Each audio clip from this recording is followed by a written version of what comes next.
Hello everyone, welcome to my channel Science Fever by PJ. I am Princey Jain, your Unacademy educator and I've also secured AIR 17 in CSIR NET. तो आज हम लोग electrical activity of heart का part 2 देखेंगे। देखिए part 1 हम already cover कर चुके हैं। अगर आप लोगों ने अभी तक नहीं देखा है तो आप मेरे चैनल पर देख सकते हैं। पार्ट 1 में हम लोगों ने कार्डियक मसल एंड हार्ट के कंडक्टिंग सिस्टम की बात की थी। आज की वीडियो में हम लोग बात करेंगे mechanism of action potential generation in the heart and also we will see some graphical representations of that action potential generation. तो इनसे रिलेटेड काफ़ी सारे क्वेश्चंस एग्जाम में डायरेक्टली पूछे जाते हैं, लाइक ग्राफ से रिलेटेड, लाइक एक्शन पोटेंशियल से रिलेटेड। तो इस वीडियो में आज हम यही पढ़ने वाले हैं। तो without wasting any more time let us move to the video.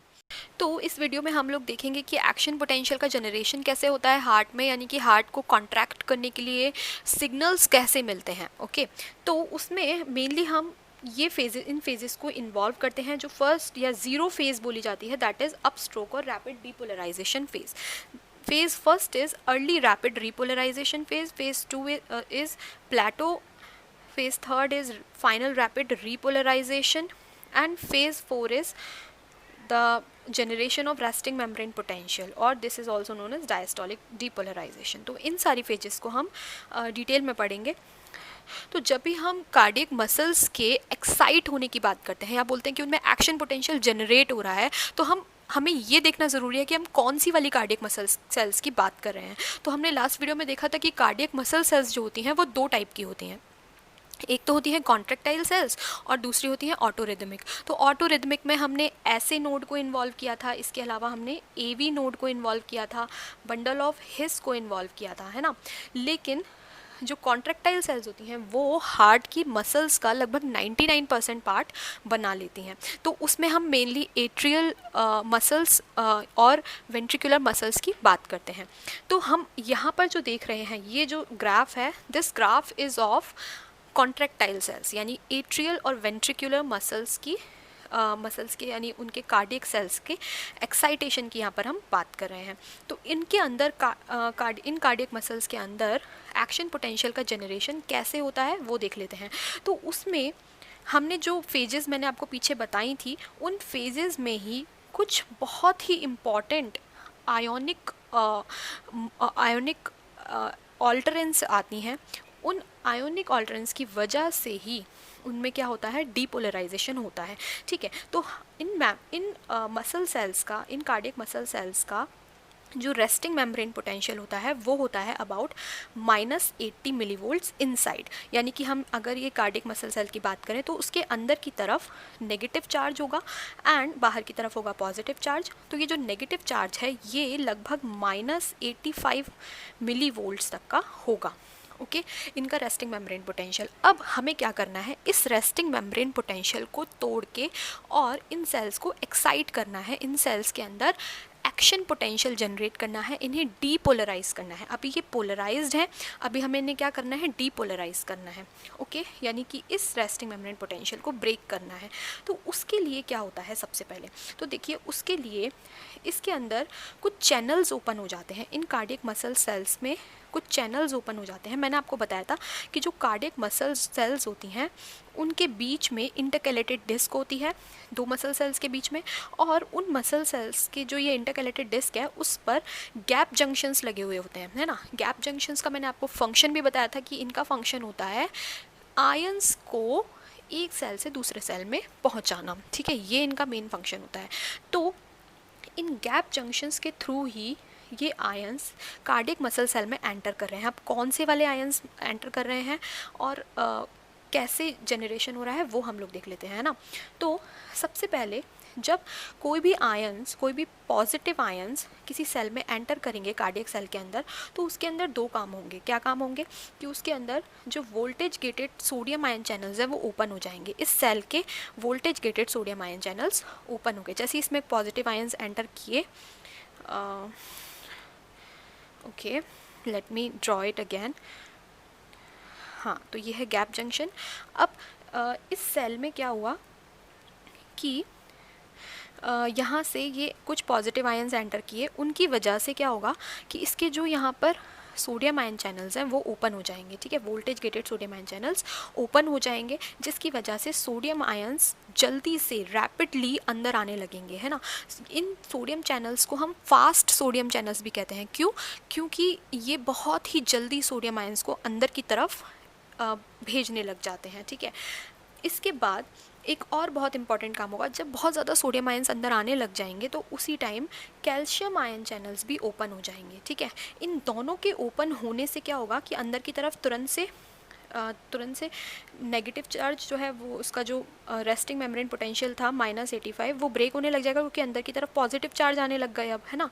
तो पॉजिटिव चार्ज क्या करेंगे, इस नेगेटिविटी को कम कर देंगे, बहुत कम कर देंगे, और जल्दी से क्या होगा कि ये सेल डीपोलराइज होने लगेगी, यानी अंदर पॉजिटिव चार्ज बढ़ने लगेगा, जिसकी वजह से एक एक्शन पोटेंशियल जनरेट हो जाएगा। इसलिए आप देख रहे हैं कि एकदम स्टीप आई है, मतलब बहुत ही जल्दी से यहाँ पर एक शार्प पीक हमें मिली है ना। तो ये है डीपोलराइजेशन फेज़। इसके बाद क्या होता है, ध्यान से देखिएगा कि सोडियम आयन चैनल्स और कैल्शियम आयन चैनल्स तो ओपन हो गए, जिनकी वजह से ये डीपोलराइजेशन हुआ, लेकिन इसी टाइम थोड़े बहुत पोटेशियम आयन चैनल्स जो है ना वो ओपन होने लग जाते हैं, है ना।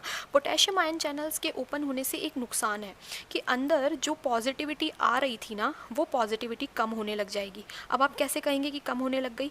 तो देखिए, जो हमारी सेल होती है, कार्डियक मसल सेल होती है, उसके अंदर पोटेशियम आयन बहुत ज़्यादा मिलते हैं, हमारी सेल्स के अंदर पोटेशियम आयन बहुत ज़्यादा मिलते हैं। तो जैसे ही पोटेशियम आयन चैनल्स ओपन होंगे तो क्या होगा, ये पोटेशियम बाहर जाने लग जाएगा। तो हमने तो सोडियम को अंदर बुलाया था, है ना, कि वो अंदर पॉजिटिविटी क्रिएट करे और क्या करे, इस एक्शन पोटेंशियल को जनरेट करने में हेल्प करे। लेकिन अंदर से क्या हुआ कि जो पोटेशियम आयन्स हैं ये धोखेबाज निकले, इन्होंने बाहर जाना स्टार्ट कर दिया, ठीक है। अब ये बाहर जाने लग गए, जिसकी वजह से क्या हुआ कि जो पॉजिटिविटी थी अंदर जनरेट हो रही थी वो पॉजिटिविटी कम होने लग जाएगी, है ना। तो इस वजह से ये जो डीपोलराइजेशन की वेव ऊपर जा रही थी ना, ये वापस से देखिए नीचे आने लग गई है। यहाँ पर देख पा रहे होंगे आप लोग, ये नीचे आने लग गई है ना। इसे बोलते हैं अर्ली रिपोलराइजेशन फेज। मतलब पोटेशियम आयन पूरी कोशिश कर रहा है कि मैं किसी तरह से इस डीपोलराइजेशन को कम करके और वापस से मेम्ब्रेन को रिपोलराइज करूँ। लेकिन अभी भी क्या हुआ कि जब अर्ली रिपोलराइजेशन होने लगेगा तो उस कंडीशन में ही जो कैल्शियम आयन चैनल्स है ना वो एकदम से जाग जाएंगे, एकदम से एक्टिव हो जाएंगे। वो बोलेंगे कि नहीं, मैं पोटेशियम को वापस से रिपोलराइजेशन नहीं करने दूंगा, अंदर की पॉजिटिविटी को ख़त्म नहीं करने दूंगा, है ना।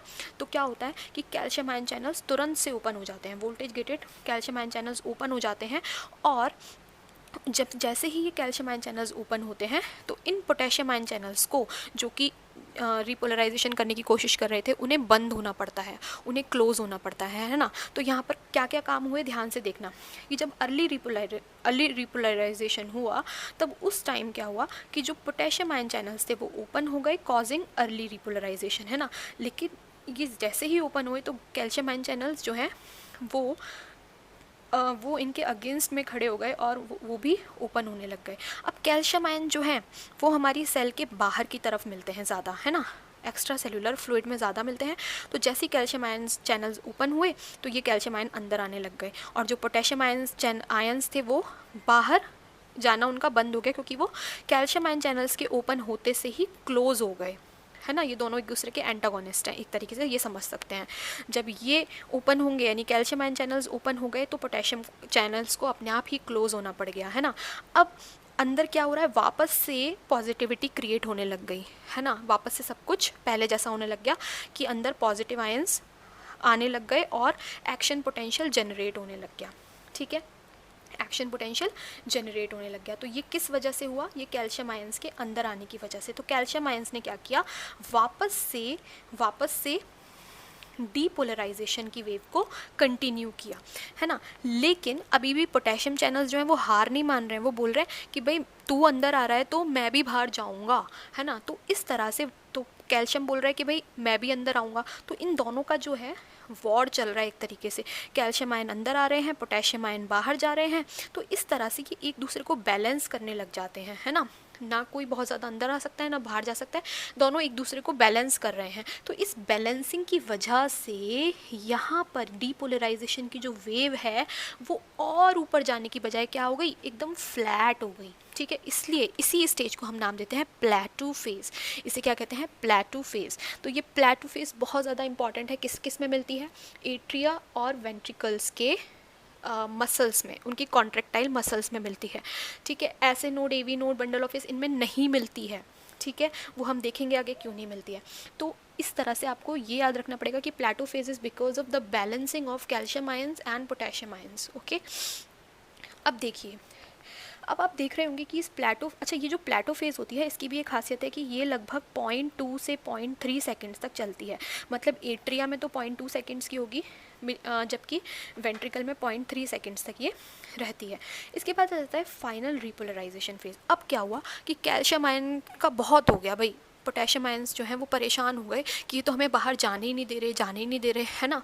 तो कैल्शियम आयंस जो हैं उन्होंने अपनी अंदर आने को बंद कर दिया, यानी कि वो क्लोज हो गए। कैल्शियम आयन चैनल्स क्लोज हो जाते हैं यहीं पर, है ना। लेकिन पोटेशियम आयन तो बहुत ज़िद्दी हैं, ये तो कंटिन्यू रखते हैं बाहर जाना। तो जब पोटेशियम आयन कंटिन्यूसली बाहर जाते रहेंगे तो आपको पता है क्या होने वाला है कि अगर ये सेल है हमारी, तो सेल के अंदर पोटेशियम आयन जब बाहर जाएंगे, मतलब यहाँ से बाहर जाएंगे, तो ये अपने साथ साथ पॉजिटिविटी ले जाएंगे, मतलब वापस से अंदर क्या होने लगेगा, नेगेटिविटी जनरेट होने लगेगी। और हम जानते हैं कि जब बाहर पॉजिटिव और अंदर नेगेटिव होता है तो वापस से रीपोलराइजेशन हो जाता है, मतलब जो मेम्ब्रेन है वो माइनस 85 मिलीवोल्ट्स तक वापस से पहुंच जाती है ना। तो आप देख रहे हैं कि ये रीपोलराइजेशन हो रहा है। तो एक बार मैं वापस रिपीट करती हूँ कि जो डीपोलराइजेशन है it is because of the fast sodium ion channels and calcium ion channels. Okay, in calcium ion channels को एक्चुअली कैल्शियम सोडियम चैनल्स भी बोलते हैं, क्योंकि इनमें कैल्शियम के साथ साथ सोडियम भी अंदर आ सकता है। ठीक है, तो इनकी वजह से क्या होता है कि ये डीपोलराइजेशन वेव होती है। लेकिन पोटेशियम आयंस जो हैं वो थोड़ी देर के लिए बाहर जाना स्टार्ट कर देते हैं, जिसकी वजह से आप लोग यहाँ पर देख रहे हैं कि ये जो है डीपोलराइजेशन जो है वो थोड़ी देर के लिए बंद होकर और रीपोलराइजेशन होने लग गया यहाँ पर, है ना। तो ये this is because of potassium ion channels. लेकिन पोटेशियम आयन चैनल्स क्लोज कर दिए जाते हैं और कैल्शियम आयन चैनल्स को ओपन कर दिया जाता है। इन कैल्शियम आयन चैनल्स के ओपन होते से ही थोड़ी देर के बाद पोटेशियम आयन चैनल वापस से ओपन हो जाते हैं। इनकी दोनों की बैलेंसिंग की वजह से ही यहाँ पर एक प्लेटू फेज़ आप लोगों को दिखाई देती है ना। और मतलब प्लेटू फेज़ का मतलब क्या है कि यहाँ पर ना तो पॉजिटिव अंदर आ रहा है ना पॉजिटिव बाहर जा रहा है, दोनों ने एक दूसरे को बैलेंस कर लिया है। तो ना तो ठीक से डीपोलराइजेशन ही हो पा रहा है ना रीपोलराइजेशन ही हो पा रहा है। ओके, तो इस तरह से ये बैलेंसिंग हो गई, इसे प्लेटू बोलेंगे। और फिर क्या होगा कि calcium ion channels will suddenly shut off and potassium ion channels will continue to be opened and potassium ions will go out again and again। और उसकी वजह से क्या होगा कि अंदर पॉजिटिविटी कम होने लग जाएगी, नेगेटिविटी बढ़ने लग जाएगी और रीपोलराइजेशन हो जाएगा।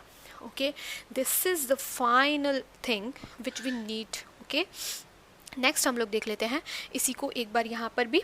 अच्छा, इस वाले डायग्राम, ये वाला भी वही सेम डायग्राम है, बट मैंने ये इसलिए बनाया है क्योंकि यहाँ पर मैं आपको एक टर्म समझाना चाहती हूँ, that is refractory period. What is refractory period? देखिए, किसी भी मसल सेल के लिए जो उसका रिफ्रैक्टरी पीरियड होता है that is the period in which no other muscle action potential can be generated, है ना। इसका मतलब क्या हुआ कि ये वो टाइम है, ये वाला जो टाइम है ये वो टाइम है जिसमें कोई दूसरा एक्शन पोटेंशियल जनरेट नहीं हो सकता। मतलब ऐसा नहीं है कि ओवरलैपिंग होने लग जाए कि एक एक्शन पोटेंशियल अभी ख़त्म नहीं हुआ और उससे पहले ही दूसरा जनरेट हो गया, ऐसी ओवरलैपिंग नहीं हो सकती है ना। This period is known as refractory period. और कार्डियक मसल के लिए ये जो रिफ्रैक्टरी पीरियड होता है ये कौन सा वाला होता है? ये प्लेटू फेज़ ही होती है, ये प्लेटू फेज़ ही होती है। और ये लगभग कितना होता है? 0.3 सेकेंड्स का। यहाँ पर हम वेंट्रिकल्स की बात कर रहे हैं तो 0.3, और अगर एट्रिया की बात कर रहे हैं तो 0.2 सेकेंड्स का। ओके,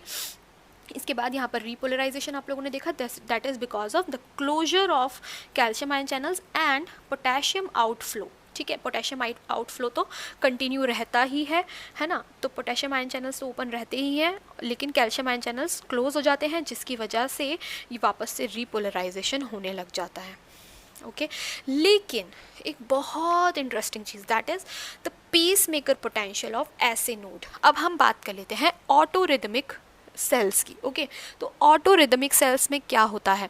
ऑटो रिदमिक सेल्स में हम लोग मेनली किस किस की सेल्स को इन्वॉल्व करते हैं? SA node, AV node, bundle of His, ठीक है, और to the some extent Purkinje fibres को भी।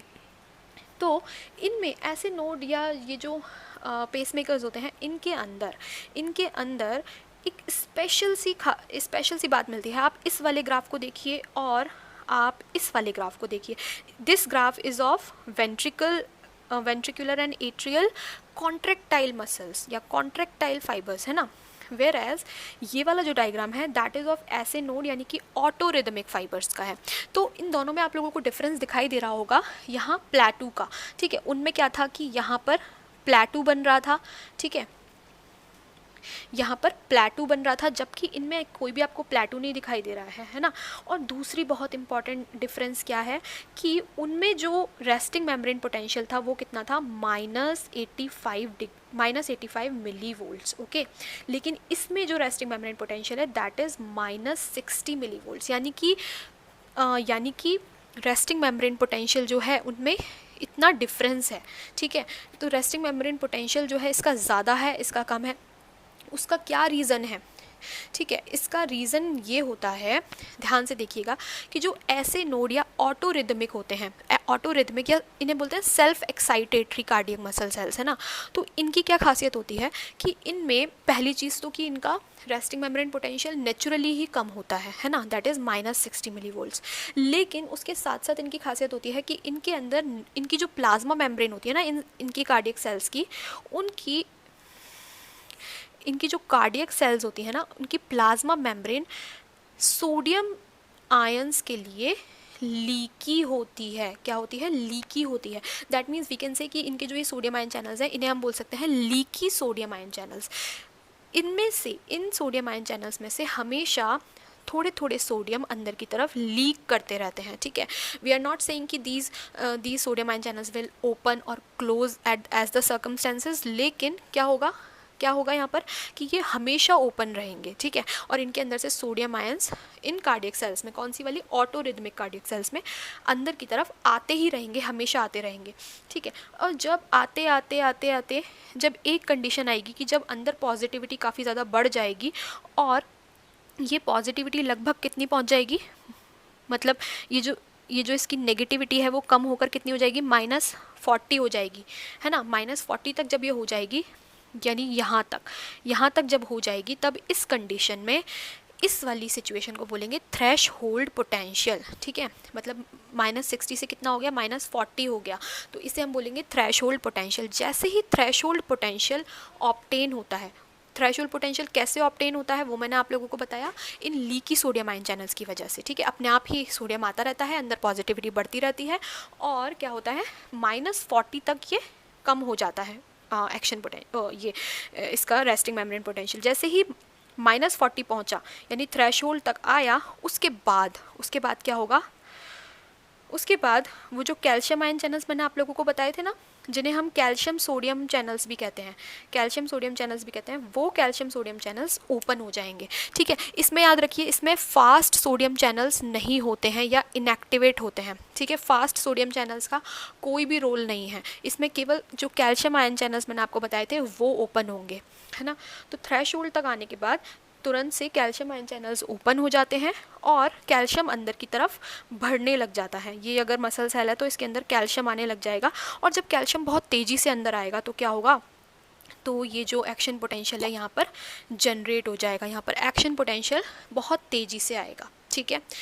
लेकिन यहाँ पर एक सिचुएशन है, क्या सिचुएशन है कि तुरंत से डीपोलराइजेशन भी हो जाता है, यानी कि यहाँ पर पोटेशियम आयन चैनल्स तुरंत से ओपन हो जाते हैं और ये पोटेशियम आयन चैनल्स जो हैं रीपोलराइजेशन कर देते हैं, ठीक है। ये पोटेशियम आयन चैनल्स इतनी ज़्यादा तेज़ी से ओपन होते हैं कि बहुत सारा पोटेशियम जो है वो बाहर जाने लग जाता है, ठीक है। तो जितनी भी पॉजिटिविटी इन्होंने बनाई थी अंदर कैल्शियम आयंस ने, वो पॉजिटिविटी बहुत जल्दी ख़त्म होने लग जाती है, और इतनी ख़त्म हो जाती है कि क्या होता है कि जो ये है ये जो रीपोलराइजेशन है ये इतना ज़्यादा हो जाता है कि वो -60 से भी नीचे पहुंच जाता है, -60 से भी नीचे पहुंच जाता है, ठीक है।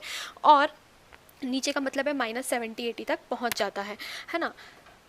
तो ये पोटेशियम आयन चैनल्स इतनी ज़्यादा नेगेटिविटी क्रिएट कर देते हैं अंदर। क्यों? क्योंकि ये बाहर की तरफ जाते हैं सेल से। तो जब ये सेल से बाहर जाएंगे तो अंदर नेगेटिविटी बहुत ज़्यादा बढ़ जाएगी, इतनी ज़्यादा बढ़ जाएगी कि -60 से भी ज़्यादा बढ़ जाएगी, ठीक है, यानी -70-80 तक हो जाएगी। अब देखिए, लेकिन हमने बताया कि इनकी प्लाज्मा मेम्ब्रेन में, इन सेल्स की प्लाज्मा मेम्ब्रेन में ऑलरेडी सोडियम लीकी चैनल्स होते हैं। तो जो पोटेशियम बाहर जा रहा है ना, वो तो जा ही रहा है, लेकिन आप लोग ये भी ध्यान रखिए कि सोडियम भी तो अंदर आ रहा है लीक करके, है ना। तो सोडियम आयन भी लीक करके अंदर आ रहे हैं, मतलब थोड़ी बहुत पॉजिटिविटी वो क्रिएट कर रहे हैं, ठीक है। तो जैसे ही पोटेशियम आयन चैनल्स क्लोज होते हैं तो ये जो लीकी चैनल्स हैं इनकी वजह से धीरे धीरे ये पोटेंशियल वापस से थ्रेशोल्ड तक पहुंचने लग जाता है और दूसरा एक्शन पोटेंशियल जनरेट हो जाता है। कैसे जनरेट होगा? थ्रेशोल्ड तक जैसे ही पहुंचा ये पोटेंशियल, तो क्या होगा कि कैल्शियम सोडियम चैनल्स ओपन हो जाएंगे और उसकी वजह से बहुत सारा कैल्शियम अंदर आने लग जाएगा और एक्शन पोटेंशियल जनरेट हो जाएगा। तो this is the mechanism of SA node, ठीक है। तो एसए नोड की हम क्यों इतना डिस्कस करते हैं? Why we don't talk about AV nodes and bundle of His, though they are also autorhythmic fibres. तो वो हम एसए नोड का इसलिए ज़्यादा डिस्कस करते हैं बिकॉज एसए नोड जो है उसमें ये वाला काम जो हो रहा है ना, ये फास्ट स्पीड में हो रहा है और 1 मिनट में लगभग 100 तक एक्शन पोटेंशियल ये जनरेट कर सकता है। जबकि हम एवी नोड की अगर बात करते हैं, तो ये तो था एसए नोड का, और जब हम एवी नोड की बात करते हैं तो वो 1 मिनट में लगभग 60 से 70 एक्शन पोटेंशियल जनरेट करता है। जबकि जो बंडल ऑफ हिस है वो तो और भी कम, यानी 1 मिनट में लगभग 20 to 30 एक्शन पोटेंशियल जनरेट कर पाएगा, ठीक है, इससे ज़्यादा नहीं। तो ऐसे नोड जो है, इसीलिए इसको हम नेचुरल पेसमेकर भी बोलते हैं। अगर एनी हाउ इसकी जो रिदमिसिटी है वो ख़त्म हो जाती है या ये डिसफंक्शनल हो जाता है किसी कारण से, तो हमें इसी पेसमेकर के टक्कर का दूसरा आर्टिफिशियल पेसमेकर लगाना पड़ता है बॉडी में, ठीक है। क्योंकि ये जो बाकी के पेसमेकर्स हैं ना, ये कुछ काम के नहीं हैं। एवी नोड और बंडल ऑफ हिस जो है वो इतनी कम एक्शन पोटेंशियल जनरेट करते हैं कि उससे हम लोग लाइफ टाइम तो नहीं जी सकते हैं, ओके। तो हमें दूसरे एक्शन पोटेंशियल जनरेट करने वाले, यानी कि सिमिलर टू एसए नोड, दूसरा आर्टिफिशियल पेसमेकर लगाना पड़ता है। इसके बाद अब हम बात कर लेते हैं excitation contraction coupling in the contractile cell. यानी कि कॉन्ट्रैक्टाइल सेल्स के अंदर हमने देखा था कि एक्शन पोटेंशियल जनरेट हो रहा है, ये एक्शन पोटेंशियल जनरेट हो रहा है और यहाँ पर वो डीपोलराइजेशन या जो डीपोलराइजेशन है उसे मेंटेन रखा जा रहा है इतने टाइम तक, ठीक है। इतने टाइम तक की हम बात कर रहे हैं कि जब ये एक्शन पोटेंशियल जनरेट हो रहा है तो ये एक्शन पोटेंशियल एक्चुअली करता क्या है। मतलब इस तरह से अगर कार्डियक सेल डीपोलराइज हो रही है तो उससे हमारी सेल को क्या हो रहा है, उसके अंदर कौन सी मैकेनिज्म चल रही है। तो आप लोग का यही आंसर होगा कि एक्शन पोटेंशियल जनरेट होते ही कार्डियक मसल सेल जो है वो कॉन्ट्रैक्ट होने लग जाती है, ठीक है। इस कॉन्ट्रैक्शन की वजह से ही तो हमारा हार्ट बीटिंग करता है, पंपिंग करता है। तो ये जो कॉन्ट्रैक्शन है ये करती कैसे है, ठीक है। इस कॉन्ट्रैक्शन को ही हम लोग अभी देखेंगे कि एक्साइटेशन यानी कि एक्शन पोटेंशियल के जनरेट होने पर कॉन्ट्रैक्शन कैसे होता है सेल में, ठीक है। तो वही चीज़ हम देख रहे हैं। तो ये जैसे हमारी कार्डियक मसल सेल है, तो इस कार्डियक मसल सेल के अंदर जब कैल्शियम आयन बहुत ज़्यादा आने लग जाते हैं, जब कैल्शियम आयन बहुत ज़्यादा आने लग जाते हैं, तो इस ग्राफ में देखिएगा आप लोग, इस लाइन डायग्राम में, कि जैसे ही कैल्शियम आयन चैनल्स आने लग गए थ्रू द टी ट्यूब्यूल्स के थ्रू वो अंदर आते हैं। टी ट्यूब्यूल्स क्या होता है, मैंने लास्ट वीडियो में आप लोगों को बताया था कि ये एक्शन पोटेंशियल को भी नीचे लाने का काम करती है और कैल्शियम आयंस को भी अंदर लाने का काम करेगी। तो यहाँ से टी ट्यूब्यूल्स आने लग जाएंगी, टी ट्यूब्यूल्स के थ्रू कैल्शियम आयंस अंदर आने लग जाएंगे और कैल्शियम आयंस ये सारे के सारे सेल के साइटोप्लाज्म में इकट्ठे हो जाएंगे, ठीक है। इन कार्डियक मसल सेल्स या इन कॉन्ट्रैक्टाइल सेल्स के अंदर एक बहुत ही इंपॉर्टेंट यूनिट होती है, that is known as myofibrils, है ना। मायोफाइब्रिल्स क्या होते हैं, जिनमें एक्टिन और मायोसिन फिलामेंट्स होते हैं जो कॉन्ट्रैक्शन का काम करते हैं, ठीक है। तो सेम एज स्केलेटल मसल, है ना।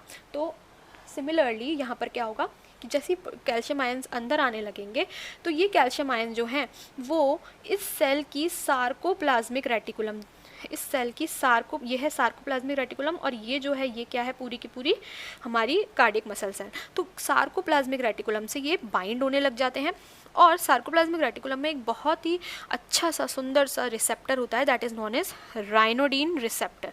ये राइनोडिन रिसेप्टर जो है ये ओपन हो जाता है, ठीक है। तो इसे ओपन कौन कर रहा है, कैल्शियम आयन ही ओपन कर रहे हैं, और ओपन करने के बाद जैसे ही कैल्शियम आयन से ये राइनोडिन रिसेप्टर ओपन हुआ तो और भी कैल्शियम आयन्स अंदर आने लग जाते हैं, ठीक है। इसके अलावा क्या होगा कि इस सार्कोप्लाज्मिक रेटिकुलम के अंदर जो भी स्टोरेज फॉर्म में कैल्शियम भरा था वो भी बाहर लीक होने लग जाएगा। तो अल्टीमेटली हम कह सकते हैं कि हमें सार्कोप्लाज्म में यानी इस साइटोप्लाज्म के अंदर कैल्शियम आयन की कंसंट्रेशन को बढ़ाना है। तो बाहर से भी आ रहा है वो, और इस सार्कोप्लाज्मिक रेटिकुलम से भी बाहर की तरफ लीक कर रहा है। तो जब ये कैल्शियम आयन बहुत ज़्यादा हो जाते हैं, यानी साइटोसॉल के अंदर जब कैल्शियम आयन की कंसंट्रेशन बढ़ जाती है, तो उस कंडीशन में इन मायोफाइब्रिल्स का कॉन्ट्रैक्शन होने लग जाता है। वो जो मैकेनिज्म है आप स्केलेटल मसल में पढ़ते हैं कि ट्रोपोनिन से वो बाइंड हो जाएगा, और ट्रोपोनिन जो एक ढक्कन के रूप में प्रेजेंट होता है वो वहाँ से हट जाएगा, और एक्टिन मायोसिन की स्लाइडिंग होकर और ये कॉन्ट्रैक्शन की प्रोसेस होगी, ठीक है। तो वो पूरा का पूरा प्रोसेस यहाँ पर होने लग जाता है। तो इस तरह से एक्साइटेशन और कॉन्ट्रैक्शन की कपलिंग होती है।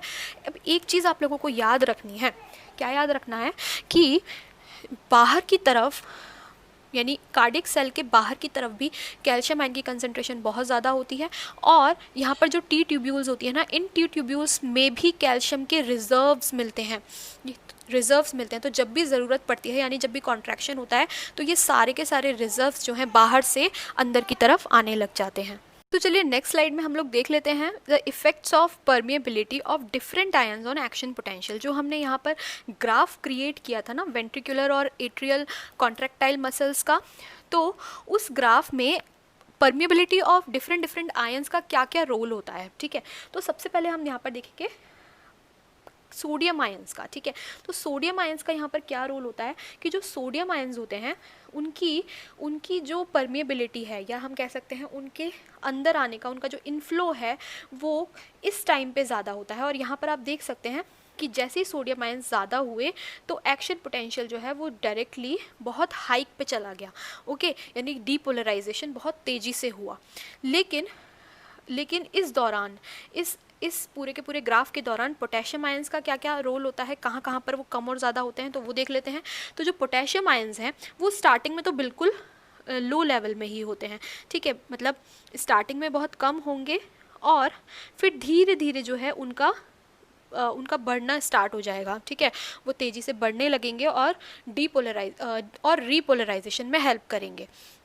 इसके बाद कैल्शियम आयंस की अगर हम देखें तो कैल्शियम आयंस का जो है स्टार्टिंग में बहुत कम होंगे, लेकिन क्या होगा कि धीरे धीरे बढ़ने लगेंगे और फिर प्लेटो फेज़ में वो हमारी हेल्प करेंगे। प्लेटो फेज़ में क्या हेल्प करेंगे, वो डीपोलराइजेशन को एक मॉडरेट रखेंगे, है ना, उसे नीचे नहीं जाने देंगे, उसे रिपोलराइज नहीं होने देंगे मेम्ब्रेन को। तो इस तरह से कैल्शियम आयंस का यहाँ पर रोल होता है। लेकिन जैसे ही पोटेशियम आयंस बढ़ने लग गए, देखिए यहाँ पर पोटेशियम आयन बढ़ रहे हैं, तो यहाँ पर आप लोग देख रहे हैं कि कैल्शियम आयन का जो ग्राफ है वो नीचे जा रहा है और सोडियम आयंस तो बिल्कुल है ही नहीं इस जगह में, बिल्कुल ब्लैंक पड़ा है ना यहाँ पर।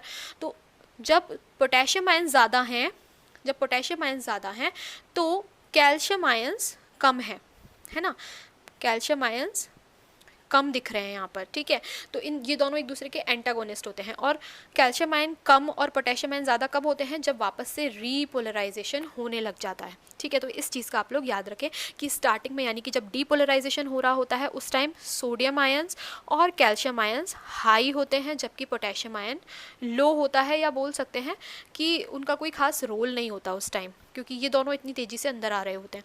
तो जब रीपोलराइजेशन होता है, वापस से पोलराइजेशन होता है, तब उस टाइम सोडियम और कैल्शियम आयंस क्या होते हैं, कम हो जाते हैं और अब पोटेशियम आयंस की बाहर जाने की जो फ्लो है वो बहुत ज़्यादा बढ़ जाता है, ठीक है।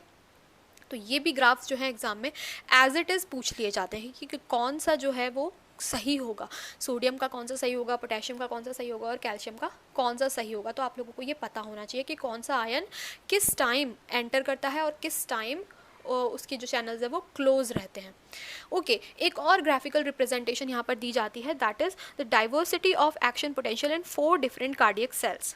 ओके, तो ऐसे नोड की हम लोग देख चुके हैं कि ऐसे नोड जो रहता है वो लीकी चैनल्स की वजह से स्टार्टिंग में धीरे धीरे धीरे धीरे रीच करता है अपने थ्रेशोल्ड पोटेंशियल को, और फिर एकदम से एक्शन पोटेंशियल जनरेट होता है या डीपोलराइज होता है, और फिर एकदम से ही रीपोलराइज हो जाता है due to the opening of more number of potassium ion channels. ठीक है, और ये इतने ज़्यादा बाहर चले जाते हैं पोटेशियम आयन कि ये नीचे की तरफ हाइपर पोलराइज हो जाता है, मतलब जो उसकी नॉर्मल रेस्टिंग मेम्ब्रेन पोटेंशियल यहाँ तक है उससे भी नीचे चला गया। तो देखिए यहाँ तक आ गया ये, है ना, और उसके बाद वापस से ऊपर जाने लग जाता है।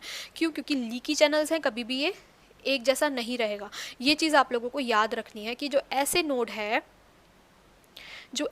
है उसमें ये यहाँ के बाद यानी रीपोलराइजेशन के बाद वो वापस से ऊपर जाने लग जाता है ना, क्योंकि लीकी चैनल्स हैं, लीकी सोडियम चैनल्स हैं, वो वापस से डीपोलराइजेशन करने लग जाते हैं। लेकिन आप इन सभी में देखिए, यदि atrial cell, ventricular cell and Purkinje cell, इनमें देखिए कि सभी में यहाँ पर नीचे की तरफ बेस जो है वो स्टेबल है, बेस स्टेबल है, लेकिन ऐसे नोड वाले में नहीं है।